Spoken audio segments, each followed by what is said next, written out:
Hai guys, hari ini aku akan membaca chapter 7 yang bertajuk Permintaan Lola dari novel Mertua Hypersex. Kalian bisa membaca novel ini secara penuh di Story On. Untuk lebih cerita menarik, jangan lupa di subscribe. Malam itu kecemasan dan ketakutan menghantui Lola, karena pastinya sang ayah pasti akan kembali dan mencabulinya. Lola tidak ingin lagi melayani nafsu bejat ayahnya, karena jika dibiarkan terus-menerus, ayahnya pasti tak akan segan-segan melakukannya sesuka hati, kapanpun dan dimanapun. Lola berinisiatif untuk tidur dengan Anita malam ini, tapi apakah abangnya Andre akan mengizinkan? Tapi jika tidak begitu, Lola tidak akan selamat dari perbuatan cabul ayahnya. Lola memberanikan diri untuk membuka pintu kamarnya sambil melihat sekeliling rumah apakah ada tanda-tanda ayahnya atau tidak saat. Sudah memastikan tidak ada siapa pun di luar kamar. Ia segera menuju kamar Andre dan Anita. Tok, tok, tok. Lola mulai khawatir karena tak ada respon dari dalam kamar Andre. Padahal ini masih waktu sholat maghrib, tapi rasanya sepi sekali. Apa mungkin abang dan kakak Anita sedang sholat ya? Batin Lola dalam hati. Ia mencoba mengetuk sekali lagi untuk memastikan belum ada abangnya atau tidak. Ia melihat di halaman mobil abangnya masih terparkir rapi. Begitu pula motor Scoopy yang biasa ia kendarai untuk ke sekolah.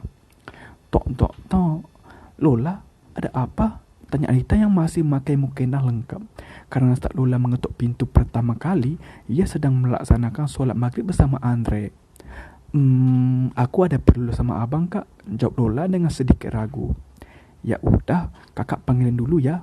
Kamu masuk apa nunggu di ruang tengah aja? Aku nunggu di sini aja kak. Anita segera memanggil Andre dan membiarkan suaminya itu untuk bicara empat mata dengan adik iparnya Lola. Ada apalah? Tumben kamu bisa serius sama abang. Gini bang, boleh gak kalau malam ini Lola tidur sama Kak Anita? Abang tidurnya di kamar Lola. Akhir-akhir ini Lola sering mimpi buruk, jadi takut kalau tidur sendirian. Gimana ya? Andre merasa bingung dengan sikap Lola, padahal selama ini Lola sangat tertutup. Bahkan dengannya saja ia tak pernah tidur satu kamar sejak kecil. Tiba-tiba sekarang minta tidur dengan Anita. Bukannya Andre tidak mau, hanya saja ia takut Anita merasa tidak nyaman. Apalagi Andre dan Anita baru pindah beberapa minggu yang lalu. Belum sampai 1 bulan, kasihan Anita jika harus jauh dari dirinya. Ayolah bang, atau kalau emang abang gak mau tidur di kamar Lola gak apa-apa, tapi Lola tidur bareng sama abang Kak Anita ya, pinta Lola pada Andre dengan sangat memaksa. Tapi malam ini saja ya, seru Andre menanggapi permintaan Lola. Tiap malam bang, aku takut kau tidur sendirian, boleh ya? Ya gak bisa lah, abang ini suami istri sama Anita, gak boleh tidur terpisah meskipun dalam satu rumah, hukumnya dosa. Gak dosa bang, kan abang cuma tidur aja yang pisah. Tiap waktu pasti ketemu sama Kak Anita. Ini cuma tidur pas malam aja kok pisahnya. Lagian nanti kalau abang mau berhubungan badan sama Kak Anita, bisa kapan aja. Andre menatap Lola semakin heran karena permintaan Lola yang sangat tidak wajar padanya. Kenapa harus tiap malam? Tak semua orang akan bermimpi buruk tiap malam. Ya tetap gak bisa, suami istri gak boleh pisah ranjang. Kalau kamu emang takut sendirian, kenapa gak tidur sama ibu aja? Biar sekalian kalau ada papa atau ibu perlu apa jadi lebih mudah ngurusin. Ya gak bisa bang, kan ibu gak bisa ngelindungin aku. Karena tahu sendiri kan, ibu gak bisa ngapa-ngapain, cuma berbaring di tempat tidur. Loh, katanya kamu takut hanya karena sering mimpi buruk, emang harus ngelindungin kamu dari apa sih lah? Di tengah-tengah percakapan Andre dan Lola yang masih berlangsung, Wijaya keluar dari kamarnya karena mendengar percakapan mereka. Apalagi kamar Wijaya terletak bersebelahan dengan kamar Andre. Anita yang ada di dalam kamar pun segera keluar menghampiri Andre dan Lola. Ada apa ini? Lagi ngeributin apa sih? Kamu cari gara-gara sama adik kamu? Tanya Wijaya pada putra sulungnya itu, karena dia masih merasa kesal dengan perlakuan Andre sore hari tadi. Lola yang melihat kedatangan ayahnya menjadi ketakutan. Ingin rasanya pergi daripada harus berlama-lama berhadapan dengan ayahnya itu. Enggak, siapa juga yang nyari gara-gara, ucap Andre seraya melemparkan pandangan pada ayahnya. Ia pun masih merasa kesal juga pada ayahnya karena kejadian tadi sore. Ini si Lola minta tidur sama Anita, terus aku disuruh tidur di kamarnya. Untuk malam ini aku ngizinin, tapi dia mintanya malah tiap malam. Ya jelas aku gak ngizinin. Dosa hukumnya kalau sampai suami istri pisah ranjang.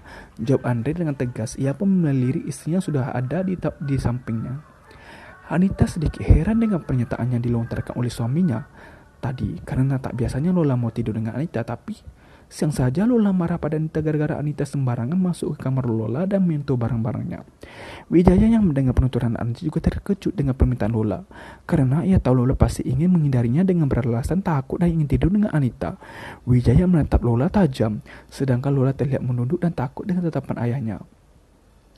Lola, emang kenapa kamu kok mau minta tidur sama kakak? Emang ada apa? Kamu ada perlu sama kakak atau apa? Ucap Anita sembuk mungkin, agar Lola tidak merasa takut dengan pertanyaannya. Namun, Andre yang menjawab pertanyaan Anita, karena Lola hanya terus-terusan menunduk dan tak meresponnya. Lola katanya tak takut tidur sendirian, tak. Dia sering mimpi buruk, jadi aku sering aja buat tidur sama ibu. Dengan begitu, kalau ibu perlu apa-apa juga mudah ngurusinnya. Tapi Lola bilang kalau tidur sama ibu gak ada yang melindungi dia karena kondisi ibu yang gak bisa ngapa-ngapain. Ucapan Andre berhasil membuat Lola kaget, dan dengan begitu ayahnya akan semakin mengancam Lola. Anita semakin merasa heran, untuk apa dilindungi, bukankah mimpi hanyalah sesuatu yang tidak nyata? Mengapa harus takut itu? Melihat mimik wajah serta gestur tubuh Lola yang ketakutan, Anita merasa ada yang ditutupi oleh adik iparnya itu. Kalau begitu biar ayah saja yang tidur dengan Lola. Kamu memang kalau memang Lola takut tidur sendirian dan tidak ada yang melindungi, masalah selesai. Gini aja dibikin report. Ucapan Wijaya dengan mudahnya memecahkan masalah yang dihadapi oleh Lola. Anita melihat pada Andre begitu sebaliknya. Dengan begitu Anita dan Andre tidak perlu repot-repot pisah ranjang. Namun tidak dengan Lola yang semakin ketakutan jika harus tidur dengan ayahnya. Maksud hati Lola ingin menjauh dan menghindari ayahnya, bukan malah semakin memudahkan ayahnya untuk tidur dengannya.